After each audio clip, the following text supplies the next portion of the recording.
for it. World out there think that America is looking a little fascist. Some of us can only wish.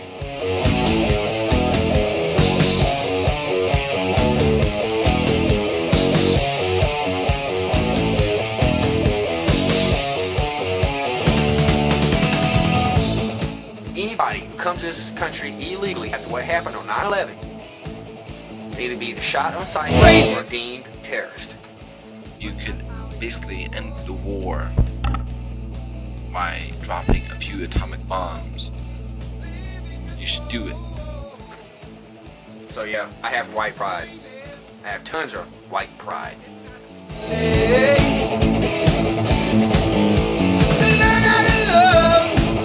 Cultural Marxism argues that the concept of race is exactly the same as the concept of class. It argues that, like class, the concept of race has no biological basis in reality. And like class, it is merely an artificial, social construct designed by a minority elite to divide, oppress and exploit other races. The minority elite in this case is the white, heterosexual male. It also argues the same thing in relation to gender and sexual orientation. Feminism is itself founded upon cultural Marxist theory. It therefore argues that inequality amongst the races is not due to biological difference and inequality. It does not accept that biological differences even exist between the races. It argues that racial inequality is purely down to social conditioning and oppression. Racism. Let me give you an example. Let's use the issue of lower IQs, higher tendencies towards criminal behavior, and lack of success exhibited by the black race. Cultural Marxists argue these are purely the result of oppressing the black race. It argues that racism is the only reason for their failure. They do not accept the possibility that these issues may be directly related to the inherent biological limitations and tendencies particular to the black race. Again, cultural Marxism does not accept that there are inherent biological differences and inequalities between the races. This is exactly what you and other anti-racists argue. Like Marxism, it also argues that racial equality can therefore be achieved by taking power away from the white heterosexual male elite and redistributing it amongst the other races.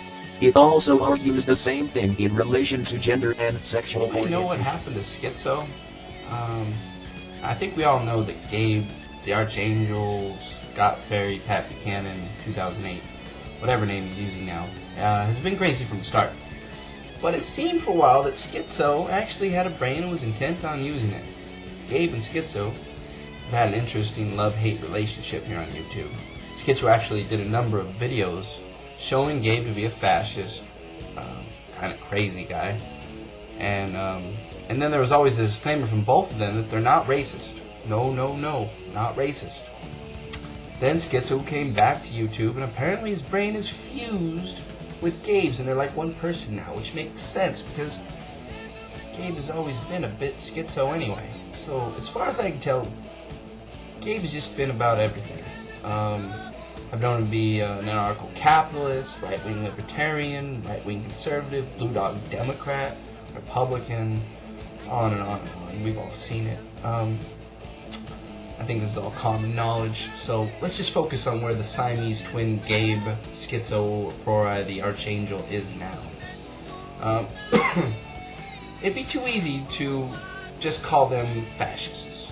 Something they probably would embrace at this point, I'm guessing. The problem though is I don't think either one of them really knows what fascism is. And really, if we get down to it, it's pretty obvious that neither one of them has a clue regarding the political spectrum. Take the boogeyman espoused on Schizo's page, the little duck you just saw talk. Cultural Marxism. Can you say nutty conspiracy theory? I know I can. Cultural Marxism is apparently undermining our good old American values of exploitation and oppression, and it must be stopped. Take a look at Schizo's page and it becomes painfully obvious that he doesn't know a thing about Marxism. While I don't think it's fair to label the devilish duo as fascists based on their ignorance, I think we can safely call them racist. Schizo is proud of being white. On the flip side, they claim that I'm a self-hating whitey. So here's something to think about. Ask yourself, are you proud of the Bessemer steam engine? Are you proud of the works of William Shakespeare? Are you proud of, well, pick anything that some white person other than yourself has done? My point is simply, why are you proud of something you did nothing to accomplish? It's not like it took a lot of hard work and dedication for Schizo or Gabe to become white. It's not like either one of them started out poor, ignorant, backwards people of color, and now they've worked their way up to whitehood. No, he was just born that way. He's proud of being born. Well, that's funny. I, on the other hand, admire the achievements of all humans. I recognize, for instance, that while the steam engine was an amazing advance for humanity, it was funded by capital derived from the slave trade. I recognize that in places like Africa and Asia, there were civilizations far advanced than anything Europe had attained. The modern liberal or even conservative often talk about the underdevelopment of Africa as if it's just lagging behind due to some biological inferiority.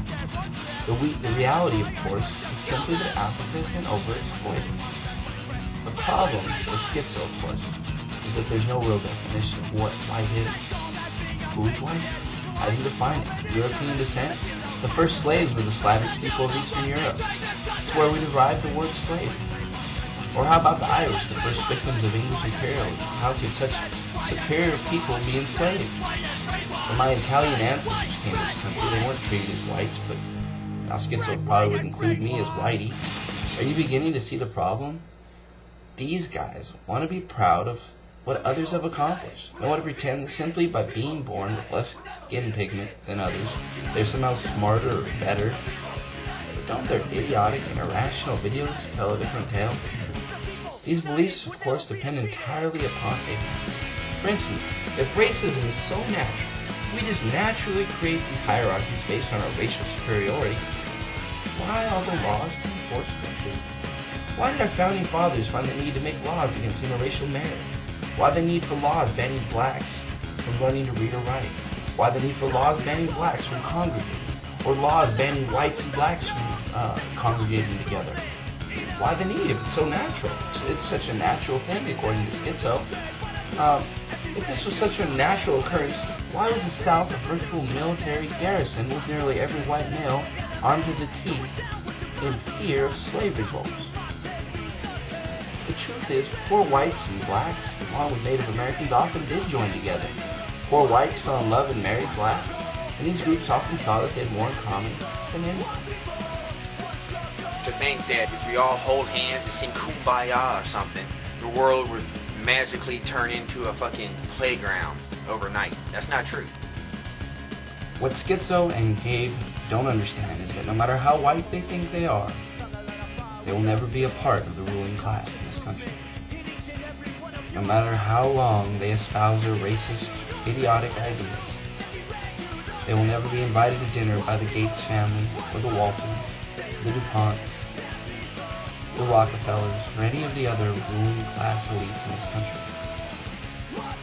What they do, however, is serve a very important function for that ruling class, in that they keep us, working people, divided, fighting over idiotic ideas like race, gender, sexual orientation.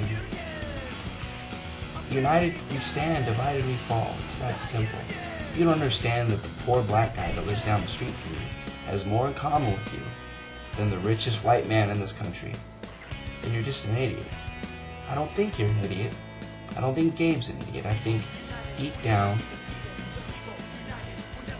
you're searching for truth. It's hard to find. We live in a country immersed in bullshit. It's not easy to find. It takes work. But you can do it. No, we won't all hold hands and sing Kumbaya. It's not going to happen. But I don't know any radical revolutionary on this planet that has ever said that's what's going to happen. But if we do stand united, we can make a difference.